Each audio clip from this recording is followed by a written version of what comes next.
Chester, a city well known for one of the oldest standing cathedrals left in the UK. It hosts graduations and live music events. Chester attracts millions of tourists each year thanks to its iconic monuments and industries. But above all, it's a sporting city, home to one of the biggest horse racing venues in the UK.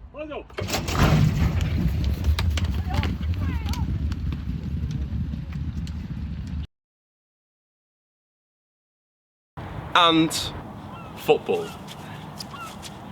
Chester FC, refounded in 2010, have made this place a one-club city for decades before that time.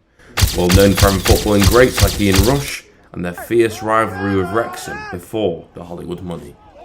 Women's football has grown so much in the past decade, that the game is now being broadcast on Sky Sports. The club, reformed in 2015, 5 years after the collapse of the club, the team has seen massive progress. 200 fans at games now, it's really good to see. It's nice to have people coming along and asking me for an autograph, don't get me wrong.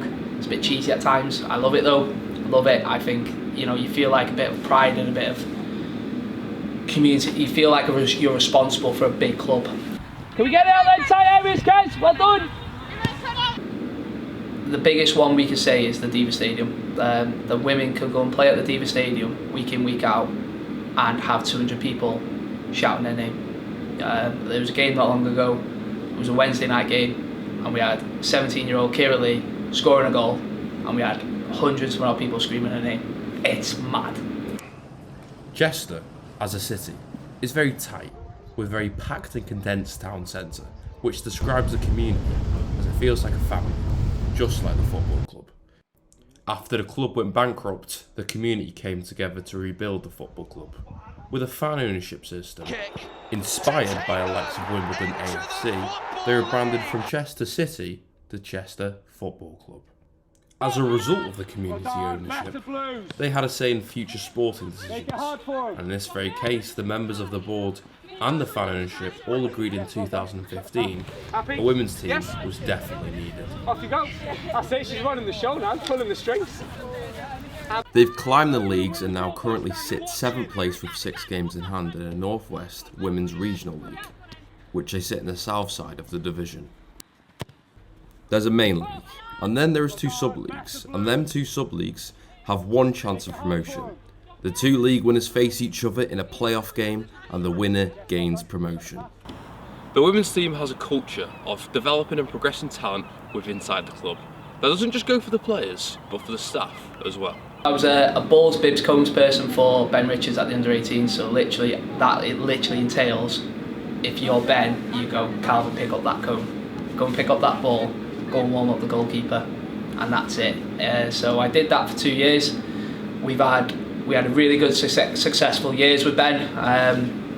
We won the cup, 2 cups in 1 year. That was it really, and then obviously Ben left. I then got approached to be the development squad manager, which sort of opened up a role of head of women's girls football.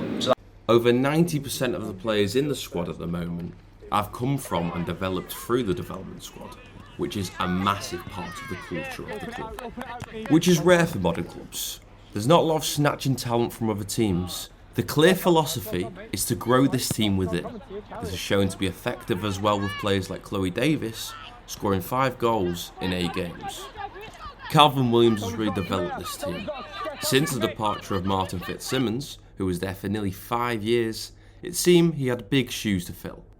But it seems so far, they fit him quite well. Quality! Yes, Yes, Al! Oh! Please, Ellie! On camera! Are you okay? Where do Chester Women's go from here? Who knows? But it's safe to say it'll be an upwards trajectory. The Chester Women's team have took leaps and bounds in their first decade. We'll be here to see how they get on in the next.